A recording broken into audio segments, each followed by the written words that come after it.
Hän meni ostamaan nakkeja, mutta sieltä saikin vain takkeja ja myös työkalupakkeja. Hän halusi ruokaa, eikä mitään huopaa, lihaa, vain nyt tuokaa. Hän on Kapanossi Ossi, Kapanossi Ossi, Kapanossi Ossi. Hän rahaa nostaa ja sen jälkeen makkaroita ostaa. Ja niille, jotka ei myy nakkeja, hän kostaa.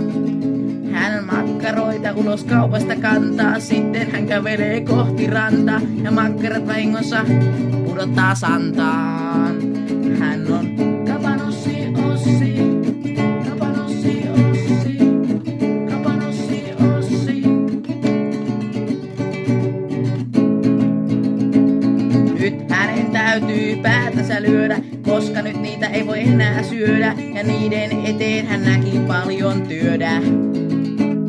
Hän on Kapanossi Ossi, Kapanossi Ossi.